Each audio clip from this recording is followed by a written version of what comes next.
ನೋಡಿ, ರೇಣುಕಾಸ್ವಾಮಿ ಕುಟುಂಬಕ್ಕೆ ನ್ಯಾಯ ಸಿಗಲಿದೆ ಅಂತ ರಮ್ಯಾ ಅವರು ಒಂದು ಪೋಸ್ಟ್ ಮಾಡಿಕೊಂಡಿದ್ರು. ಅದು ಡಿ ಬಾಸ್ ಫ್ಯಾನ್ಸ್ ಮತ್ತು ರಮ್ಯಾ ನಡುವೆ ಜಟಾಪಟಿ ಕಾರಣವಾಗಿತ್ತು. ಈಗ ದರ್ಶನ್ ಪರವಾಗಿ ಕಾನೂನು ಹೋರಾಟಕ್ಕೆ ಅವರ ಪತ್ನಿ ವಿಜಯಲಕ್ಷ್ಮಿ ಅವರು ಇಳಿತಾ ಇದ್ದಾರಂತೆ. ಯಾಕೆ ಅಂತಂದರೆ ಇನ್ನೂ ಕೂಡ ಟ್ರಯಲ್ಸೇ ಆರಂಭ ಆಗಿಲ್ಲ, ಆಗಲೇ ಒಂದು ರೀತಿ ದ್ವೇಷದ ಮೆಸೇಜನ್ನು ಈಗ ಹಾಕಿದ್ದಾರೆ ನಟಿ ರಮ್ಯಾ ಅಂತ. ನಟಿ ರಮ್ಯಾ ವಿರುದ್ಧ ದೂರನ್ನು ಕೊಡ್ತಾರೆ ವಿಜಯಲಕ್ಷ್ಮಿ ಅಂತಕ್ಕಂಥದ್ದು. ಸೈಬರ್ ಕ್ರೈಮ್ ಠಾಣೆಗೆ ದೂರನ್ನು ಕೊಡ್ತಾರೆ ವಿಜಯಲಕ್ಷ್ಮಿ. ಕೋರ್ಟ್ನಲ್ಲಿ ಇನ್ನೂ ಪ್ರಕರಣ ಇತ್ಯರ್ಥನೇ ಆಗಿಲ್ಲ. ಆಗಲೇ ಇವರು ದೋಷಿ ಅನ್ನೋ ರೀತಿ ರಮ್ಯಾ ಪ್ರತಿಬಿಂಬಿಸಿದ್ದಾರೆ.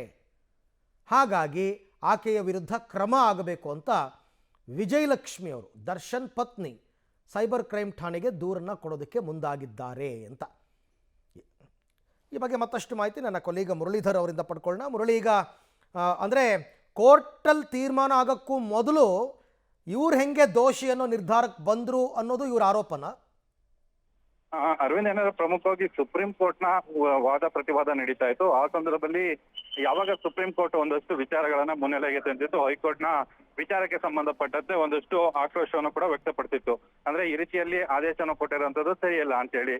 ಆ ಮೂಲಕ ಒಂದು ಸ್ಪಷ್ಟವಾಗಿ ಗೊತ್ತಾಗ್ತಾ ಇತ್ತು, ಇವರ ಜಾಮೀನು ರದ್ದಾಗುವಂತ ಸಾಧ್ಯತೆಗಳಿದಾವೆ ಅನ್ನೋದ್ರ ಬಗ್ಗೆ ಸಾಕಷ್ಟು ನಿರೀಕ್ಷೆಗಳನ್ನ ಇಟ್ಕೊಂಡಿರುವಂತದ್ದು. ಅಂದ್ರೆ ಸರ್ಕಾರಿ ಪರ ವಕೀಲರು ಇರ್ಬೋದು, ಅವರೆಲ್ಲರೂ ಕೂಡ ಇಟ್ಕೊಂಡಿರುವಂತದ್ದು. ಅದಕ್ಕೋಸ್ಕರ ರಮ್ಯಾ ಅವರು ಆ ವಿಚಾರವನ್ನ ಇಟ್ಕೊಂಡು ತಮ್ಮ ಇನ್ಸ್ಟಾಗ್ರಾಮ್ ನಲ್ಲಿ ಪೋಸ್ಟ್ ಅನ್ನ ಹಾಕಿದ್ರು. ಅದಾದ ಬಳಿಕ ದರ್ಶನ್ ಫ್ಯಾನ್ಸ್ ಇರ್ಬೋದು ಮತ್ತು ರಮ್ಯಾ ಇರ್ಬೋದು, ಇಬ್ಬರ ನಡುವೆ ಕೂಡ ಸಾಕಷ್ಟು ಜಟಾಪಟಿ ಆಗ್ತಾ ಇತ್ತು. ಇದು ಕೇವಲ ಫ್ಯಾನ್ಸ್ ಮತ್ತು ರಮ್ಯಾ ನಡುವೆ ಆಗ್ತಾ ಇದ್ದಂಥದ್ದು. ಆದ್ರೆ ಈಗ ಅವರ ಪತ್ನಿ, ದರ್ಶನ್ ಅವರ ಪತ್ನಿ ವಿಜಯಲಕ್ಷ್ಮಿ ಅವರು ಕೂಡ ಒಂದು ದೂರನ್ನ ಕೊಡ್ಲಿಕ್ಕೆ ಈಗ ಮುಂದಾಗ್ತಾ ಇದಾರೆ. ಅಂದ್ರೆ ಆ ದೂರಿನ ಪ್ರಮುಖ ಅಂಶ ಏನಂದ್ರೆ, ಕೋರ್ಟ್ ನಲ್ಲಿ ಇನ್ನೂ ಕೂಡ ಪೆಂಡಿಂಗ್ ಅಲ್ಲಿ ಇದೆ.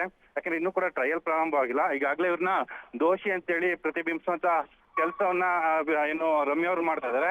ಆ ಹಿನ್ನೆಲೆಯಲ್ಲಿ ಆ ರೀತಿಯ ಸರಿ ಇಲ್ಲ, ಕ್ರಮ ಸರಿಯಲ್ಲ ಅಂತ ಹೇಳಿ ಈಗ ಒಂದು ದೂರನ್ನ ಕೊಡ್ಲಿಕ್ಕೆ ಮುಂದಾಗ್ತಾರೆ. ಸೈಬರ್ ಕ್ರೈಮ್ ಪೊಲೀಸ್ ಠಾಣೆಗೆ ಇವತ್ತು ಮಧ್ಯಾಹ್ನದೊಳಗೆ ಒಂದು ದೂರು ಕೂಡ ದಾಖಲಾಗ್ತಾ ಇರೋಂಥದ್ದು ಪವಿತ್ರ.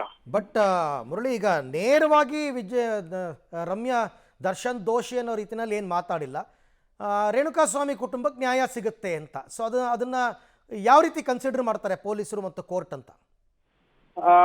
ಈಗ ಸೈಬರ್ ಕ್ರೈಮ್ ಪೊಲೀಸ್ ಠಾಣೆಗೆ ದೂರು ಕೊಡ್ಲಿಕ್ಕೆ ಪ್ರಮುಖವಾಗಿ ಕಾರಣ ಏನಂದ್ರೆ, ಈ ರೀತಿಯಲ್ಲಿ ಇಲ್ಲ ಸಲ್ಲದ ಆರೋಪಗಳನ್ನ ಮಾಡುವಂಥದ್ದು ಮತ್ತು ಇನ್ನೊಬ್ಬರನ್ನ ಅಲ್ಲಗೆಳೆಯುವಂತ ಒಂದಷ್ಟು ಕೆಲಸಗಳನ್ನ ಸೋಷಿಯಲ್ ಮೀಡಿಯಾದಲ್ಲಿ ಮಾಡ್ತಾ ಇದಾರೆ. ಆ ಹಿನ್ನೆಲೆಯಲ್ಲಿ ಅವರ ವಿರುದ್ಧ IT ಆಕ್ಟ್ ನ ವಿರುದ್ಧ ಒಂದು ಪ್ರಕರಣವನ್ನ ದಾಖಲು ಮಾಡ್ಬೇಕು ಅಂತ ಹೇಳಿ ಕಂಪ್ಲೇಂಟ್ ಅನ್ನ ಕೊಡ್ತಾ ಇರೋಂಥದ್ದು. ಅರವಿಂದ್, ಏನಂದ್ರೆ ಈ ವಿಚಾರಕ್ಕೆ ಸಂಬಂಧಪಟ್ಟಂತೆ ಇನ್ನೊಂದಷ್ಟು ಮಾಹಿತಿಗಳನ್ನ ಮತ್ತು ಕೋರ್ಟ್ ನಲ್ಲಿ ಈ ಪ್ರಕರಣ ಪೆಂಡಿಂಗ್ ಇದೆ, ಪ್ರಕರಣ ಪೆಂಡಿಂಗ್ ಇರುವಂತ ಸಂದರ್ಭದಲ್ಲಿ ಈ ರೀತಿಯಲ್ಲಿ ಮಾತನಾಡಬಾರದು, ಅವರ ವಿರುದ್ಧ ಕಾನೂನಾತ್ಮಕ ಕ್ರಮವನ್ನ ಕೈಗೊಳ್ಬೇಕು. ಯಾಕಂದ್ರೆ IT ಆಕ್ಟ್ ಇರುವಂತದ್ದೇ ಬೇರೆಯವರ ವಿರುದ್ಧ ಅವಹೇಳನಕಾರಿ ಹೇಳಿಕೆಯನ್ನ ಕೊಡುವಂತದನ್ನ ನಿಯಂತ್ರಣ ಮಾಡೋ ವಿಚಾರಕ್ಕೆ. ಆ ಹಿನ್ನೆಲೆಯಲ್ಲಿ ಅದಕ್ಕೆ ಸಂಬಂಧಪಟ್ಟಂತೆ ಪೊಲೀಸರು ಯಾವ ಕ್ರಮವನ್ನ ತೆಗೆದುಕೊಳ್ತಾರೆ, ಅಥವಾ ರಮ್ಯಾ ಅವ್ರಿಗೆ ಒಂದು ವಾರ್ನನ್ನ ಮಾಡುವಂತದ್ದು ಇರ್ಬೋದು, ಅಥವಾ ಅವರ ವಿರುದ್ಧ ಕಾನೂನಾತ್ಮಕ ಕ್ರಮವನ್ನ ತೆಗೆದುಕೊಳ್ಳುವಂತದ್ದು ಇರ್ಬೋದು, ಅಥವಾ ಅವರ ಇನ್ಸ್ಟಾಗ್ರಾಮ್ ಪೇಜ್ ಅನ್ನು ಕೂಡ ಬ್ಲಾಕ್ ಮಾಡುವಂತದ್ದು ಇರ್ಬೋದು. ಈ ರೀತಿಯ ಸಾಧ್ಯತೆಗಳಿರ್ತವೆ. ಅದನ್ನ ಯಾವ ರೀತಿಯಲ್ಲಿ ಕ್ರಮವನ್ನ ಪೊಲೀಸರು ತೆಗೆದುಕೊಳ್ತಾರೆ ಅಂತ ಕಾದು ನೋಡ್ಬೇಕಿರೋಂಥದ್ದು. ಅರವಿಂದ್, ರೈಟ್, ಥ್ಯಾಂಕ್ ಯು ತಮ್ಮೆಲ್ಲ ಮಾಹಿತಿಗೆ ಧನ್ಯವಾದ. ಬಟ್ ರಮ್ಯಾ ಅವರು ಮಾಡಿರೋ ಪೋಸ್ಟ್ನಲ್ಲಿ ಎಲ್ಲೂ ದರ್ಶನ್ ಹೆಸರನ್ನ ಬಳಸಿಲ್ಲ. ಈಗ ಕೋರ್ಟ್ನಿಂದ ನ್ಯಾಯ ಸಿಗುತ್ತೆ ಅಂತ ಅವ್ರು ಹೇಳಿದ್ದಾರೆ.